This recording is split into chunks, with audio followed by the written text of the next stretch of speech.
Hi, my name is Stefan Georgi, and I'm here today with Dianne Kosto of BrainCore of Greater Boston. Dianne in her BrainCore of Greater Boston offer neurofeedback training, which is a drug-free therapeutic approach to different neurological conditions like ADD, ADHD, anxiety, insomnia, PTSD, a lot of different ones. And the reason neurofeedback is applied to so many different conditions is actually one of the things I want to talk with Dianne about, as far as why it's so successful with so many different neurological conditions. So, Dianne, if you want to quickly kind of introduce yourself and then sort of give us a broad overview of what is neurofeedback and neurofeedback training.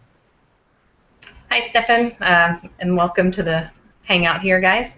I'm Dianne Kosto, as he said, and really the broad overview of neurofeedback is the common factor in all of these symptoms that you just mentioned. You know, sometimes people do wonder, how could it possibly help so many different conditions? But there is one common factor, and that's the brain. All of these conditions are related to brainwave patterns and dysregulation in the brain.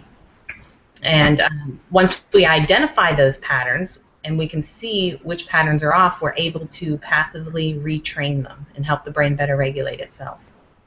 Interesting. Now, so as far as like the brainwave patterns go, does each condition, do you tend to find that each condition has its sort of own deviations with brain patterns? Like, as in, is ADHD or is the brainwave activity you see with ADHD dramatically different than what you might see with insomnia or anxiety or another condition, or they tend to be somewhat similar as far as the actual brainwave activity goes? That's a really great question, and it gets a little complex, but we do see certain patterns when they're disordered go hand in hand with certain symptoms. You know, we'll have a prefrontal slowing in a typical traditional ADHD type case, and that causes, inattention and impulsivity and things like that. But there are also conditions that are misdiagnosed like ADHD, where information's being lost because a different brainwave is disordered, maybe a faster brainwave, maybe their brain is racing rather than being able to focus. So there's a lot of different subtypes and different patterns, but the key is that we know what the normal patterns are when there are no symptoms. We have a database of well over 50,000 other maps out there that have been collected for decades now, and we compare the data in this individual and see how far off it is from people that don't have any symptoms. And that gives us our frame of reference and where to go. Cool. Okay, so you mentioned maps and all this data to reference, but yeah. So how do you find out kind of what my brain is doing? If I make a consultation with you guys or something. By the way, the website for BrainCore of Greater Boston is www.braincoreofgreaterboston.com. But if I make a consultation, like, how do you find out what's going on in my brain in the first place? Well, first of all, we'll have a conversation to make sure you qualify as a candidate, and I think that your symptomology, your history, and what your goals are fit in line with, as a potential candidate for BrainCore. And then we would schedule an initial QEEG brain map, which I actually happen to have the cap here. Oh, that's funny. But we'll just put on this little snug cap, and each of these little white spots have a sensor in there. Nothing goes into the individual. We just measure the brainwave patterns. We'll put a little bit of gel in there, measure with your eyes closed, with your eyes open, 1-minute segments, and then pretty simple as far as that goes. That might be the worst part of it, is wearing this funky cap. And then we get the very detailed report back, and I'll go over that with you in a lot of detail, and it's going to give us a very specific protocol for that individual, not based on a label, not really based on the history, but based on exactly what is going on in that individual's brain at that time. And then we're able to exercise the brain in specific ways to change those patterns towards normal. And how do you exercise the brain? How does that actually work then, as far as once you have recognized my specific brain patterns and where the dysregulation may be occurring? How exactly do we exercise my brain, and how do I go back to more the normal set pattern of brain activity?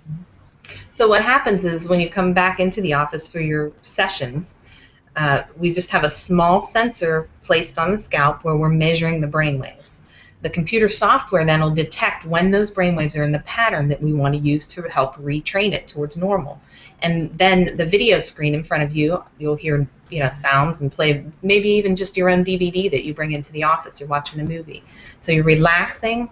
When your brainwaves are properly ordered, it'll make that video play louder and brighter.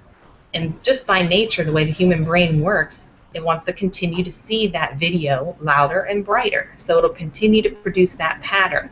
And then it becomes like learning to ride a bike. You fall off of it about 20 times, and then you've kind of got it ingrained in there. So we exercise, we meet those patterns, we reward the brain when it creates those patterns, and it will create new physical neural pathways in the brain.